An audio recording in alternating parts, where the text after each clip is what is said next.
It had been an uneventful morning, to say the least. I was sitting inside of my private eye office, waiting for my next case to walk through the door. I was sitting at my desk, just reviewing the computer, and then he walked in. Come on. Ugh! I had gotten frustrated with my constant losses at solitaire, back when I could just sit down and a dame would walk through the door and I'd have a beautiful case. Should have been more careful with what I wished for.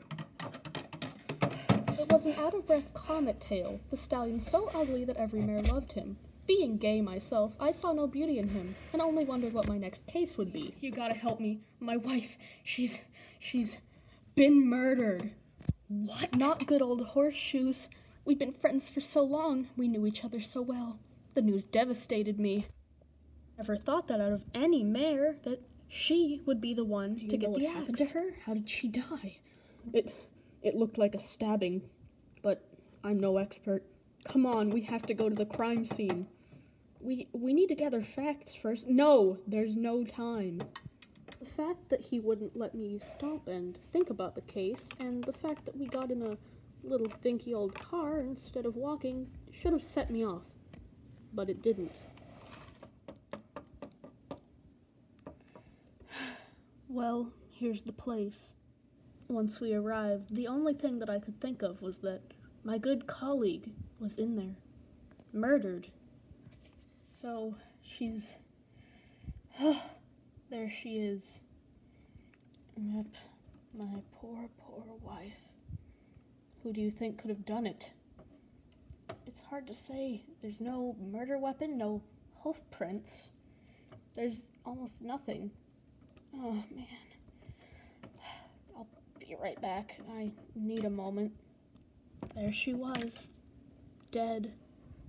I walked over to the body. Poor horseshoes. Man, detective work wasn't an easy job. As I examined the body, I noticed one long giant cut into it. I shook my head in dismay. Could it really be a stabbing? But who could have done this to her? Who could have wanted to... That's what you get, you foul beast. But why, Comet Tail, why? I did nothing to you.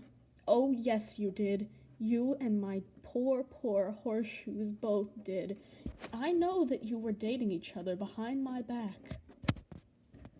Though embarrassing to admit, he was right.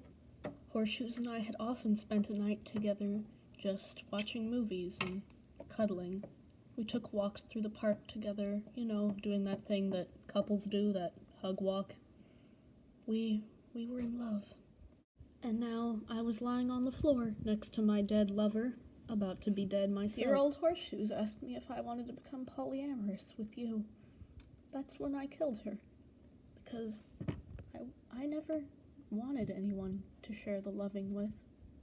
I wanted to love her all by myself. And I figured that if she was dead, then I could kill you and... this plan doesn't really make sense anymore. Oh, shut up, you. And that's how I died. A stupid death, really, caused by a stupid man. But at least Horseshoes and I got to live in heaven forever together.